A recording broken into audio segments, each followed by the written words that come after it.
मीरपुर नाम के शहर में तेजस अपनी पत्नी नीरू के साथ रहता था। पति पत्नी दोनों ही नौकरी करते थे।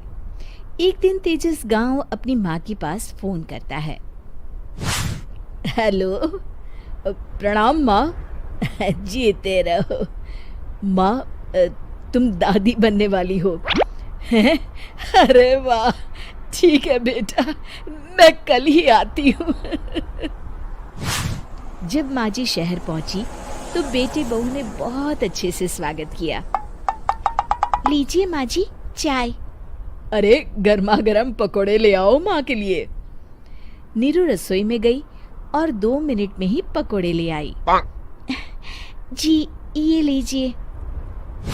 बहू जादू से बनाए हैं क्या? अभी तो रसोई में गई थी। यम्मी। माँ जी, शीला रसोई में पकोड़े तल रही है, मैं बस लेकर आई। हे भगवान, मेरा धर्म भ्रष्ट कर दिया तूने। अब तो गंगा जल से शुद्धिकरण करना होगा। दूसरे दिन, माँ जी मैंने नाश्ता बना दिया है, ऑफिस जा रही हूँ। पर अभी तो घर का सारा काम पड़ा है। शीला आती ही होगी, झाड़ू पोछा बर्तन कपड़े वो सब कर लेगी। हमारे जमाने में घर का सारा काम हम ही करते थे। जी माँ जी, आप बहुत होशियार हैं, मैं घर ऑफिस दोनों नहीं संभाल पाती। तो जरूरत क्या है घर से बाहर जाकर चाकरी करने की? वैसे भी घर का काम खुद करने से घर में बरकत आती है, समझी? पर माँ जी। पर वर कुछ नहीं, इस महीने की पगार मिले फिर ऑफिस बंद। हाँ। रात को नीरू तेजस से कहती है, सुनिए जी, माँ जी बोल रही थी कि मैं नौकरी छोड़ दूं। वैसे ठीक ही तो है, अभी तुम्हें आराम की जरूरत है। फिर भी आराम कहाँ, शीला को छुड़ाने के लिए बोल रही थी। तो अब 24 घंटे में इतना काम तो कर ही सकती हो। पर जॉब पसंद है मुझे, घर पर मन नहीं लगेगा। अगले दिन जब दोनों ऑफिस के लिए निकल रहे थे, मेरी तो कोई कीमत ही नहीं है इस घर में। माँ जी, आजकल महंगाई बहुत है, रहन सहन भी बदल गया है, दोनों नौकरी करते हैं तभी ठीक रहता है। अच्छा, तू कहना क्या चाहती है? मेरा बेटा तुझे बिठा के खिला नहीं सकता? तू ही इस घर का खर्च चला रही है, हैं? नहीं माँ जी, मेरा वो मतलब नहीं था। मतलब खूब समझती हूँ, ये बाल धूप में सफेद नहीं किए मैंने। हाँ। अब तो ये रोज का काम हो गया था। तेजस भी रोज की झिकझिक से परेशान हो गया था। एक दिन उसने कहा, नीरू, वैसे भी तुम्हें मैटरनिटी लीव मिलने वाली है, तो अभी से ही छुट्टी ले लो। पर क्या, मेरी सैलरी अच्छी खासी है। आखिर नीरू ने रिजाइन कर दिया। जब बच्चा हुआ तो घर में सब बहुत खुश हुए।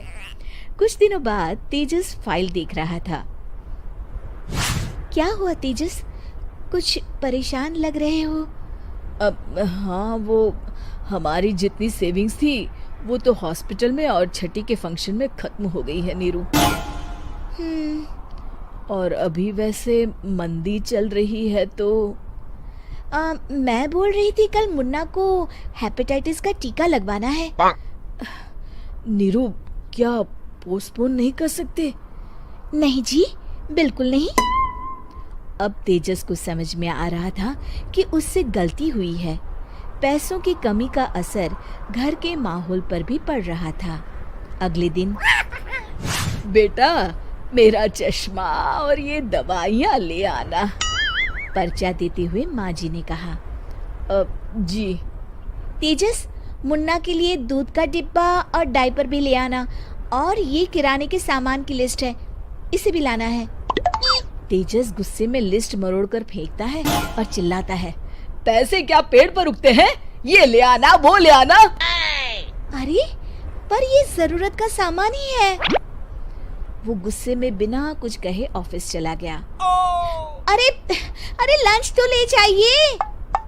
नीरू दौड़कर डिब्बा पकड़ाती है। एक दिन खाना खाने के बाद, नीरू, अब तो मुन्ना कुछ बड़ा हो गया, तो अब तुम वापस ज्वाइन कर लो ना जॉब। पर इस रिसेशन में जॉब मिलना बहुत मुश्किल है। ट्राई तो करो। फिर मुन्ना? माँ जी है ना, और एक फुल टाइम मेड भी लगा लेंगे। पर माँ जी, उन्हें तो पसंद नहीं।